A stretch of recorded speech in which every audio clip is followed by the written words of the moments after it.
আমরা যদি ফার্স্ট কোয়েশ্চেনটা দেখি, যে স্টেটমেন্টটা, the cork oak has the thickest bark of any living tree. আরেকটা জিনিস খেয়াল রাখতে হবে যে ট্রু ফলস নট গিভেন কোয়েশনে কোয়েশন গুলা অর্ডার ফলো করে। অর্থাৎ আমরা যদি এই কোয়েশনটা প্যাসেজে যে জায়গাতে খুঁজে পাবো এর পরবর্তী যে কোয়েশনটা আছে সেটা হচ্ছে তারপরেই আসবে। অর্থাৎ অগোছালো ভাবে প্যাসেজে ইনফরমেশন গুলা থাকবে না, আমরা একটার পর একটা ইনফরমেশন খুঁজে পাবো। সো আমাদের জন্য বেস্ট অপশন হবে যে আমরা একসাথে দুইটা করে স্টেটমেন্ট পড়তে থাকবো, যাতে করে নেক্সট স্টেটমেন্টটা আমরা মিস না করি। আমরা যদি ফার্স্ট স্টেটমেন্টটা দেখি, the cork oak has the thickest bark of any living tree. So cork ওয়েসের যে থিকেস্ট বার্কটা হচ্ছে, এটা হচ্ছে যে কোনো লিভিং ট্রির সবচেয়ে থিকেস্ট বার্ক। সো সবচেয়ে থিকেস্ট বার্ক কিনা, এটা হচ্ছে আমাদের অ্যান্সার কিওয়ার্ড, বা আমরা যেটা বলি কিওয়ার্ড, অ্যান্সার ওয়ার্ড বা কিওয়ার্ড। এবং আমাদের আরেকটা হচ্ছে লোকেশন কিভাবে খুঁজে বের করব। এখানে লোকেশনটা হচ্ছে কর্ক ওয়েক নিয়ে কথা বলা হচ্ছে এবং যে কোনো living tree, of any living tree.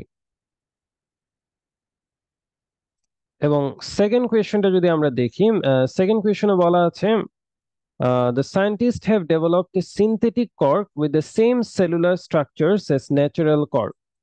So সায়েন্টিস্টরা এমন একটা সিনথেটিক কর্ক ডেভেলপ করেছে। সিনথেটিক কর্ক মানে হচ্ছে আর্টিফিশিয়াল কর্ক। সো এমন একটা সিনথেটিক কর্ক ডেভেলপ করেছে with the same cellular structure as natural cork, যেটা হচ্ছে ন্যাচারাল কর্কের মতোই সেম সেলুলার স্ট্রাকচার। সো আমরা কি এখান থেকে বুঝতে পারছি যে এখানে কোন কিওয়ার্ডটা হচ্ছে বা কোন ভোকাবুলারিটা হচ্ছে answer keyword? With the same cellular structure as natural cork. So এই অংশটা থেকে আমরা বুঝতে পারছি এটা হচ্ছে অ্যান্সার কিওয়ার্ড। আমরা যদি ফার্স্ট পার্টে দেখি যে সিনথেটিক কর্ক নিয়ে বলা হচ্ছে, তার একটা সিনথেটিক কর্ক ডেভেলপ করেছে। সো এটা হচ্ছে আমার লোকেশন কিওয়ার্ড। সো আমরা এট এ টাইম দুইটা করে স্টেটমেন্ট পড়বো, যাতে করে if we so that we don't miss any question, আমরা কোনো কোয়েশ্চেন মিস না করি।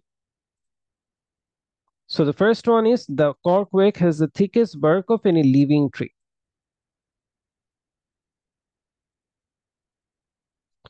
এখানে থিক বার্ক নিয়ে বলা হচ্ছে, thick bark of the cork oak tree.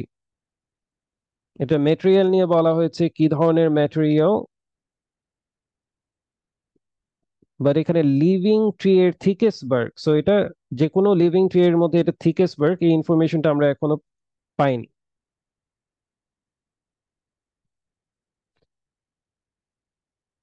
এখানে আবার বলা হচ্ছে the bark of the cork oak has a particular cellular structure with about 40 million cells per cubic centimetre. So এখন সেলুলার স্ট্রাকচার নিয়ে আলোচনা করা হচ্ছে।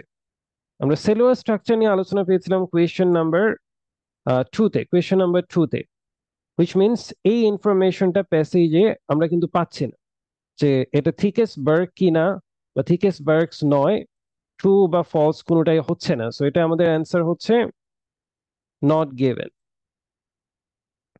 বিকজ আমরা অলরেডি সেকেন্ড কোয়েশনটার ইনফরমেশন আমরা পাচ্ছি প্যাসেজে। সেকেন্ড কোয়েশনটা ছিল the scientist have developed it synthetic cork, এমন একটা সিনথেটিক কর্ক আবিষ্কার করেছে with the same cellular structure as natural cork, with the same cellular structure as the natural cork. So natural কর্কের যে স্ট্রাকচার, সেলুলার স্ট্রাকচার, ঠিক সেই রকমই cellular structure.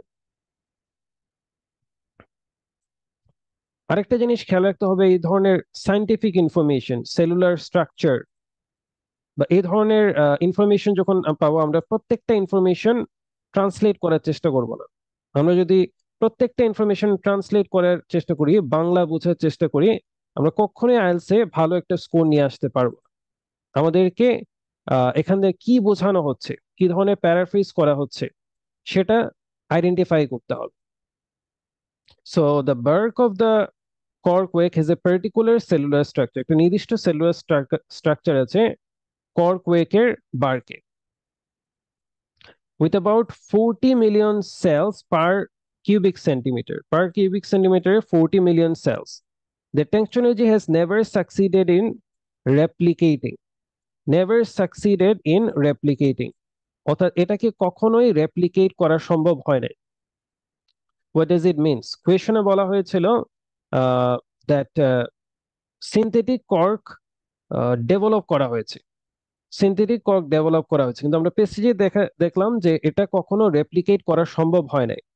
অর্থাৎ ন্যাচারাল কর্কটার মতো কোনো সিনথেটিক করা পসিবল হয় নাই। সো খেয়াল রাখতে হবে। সো অ্যান্সারটা এখানে কি হচ্ছে?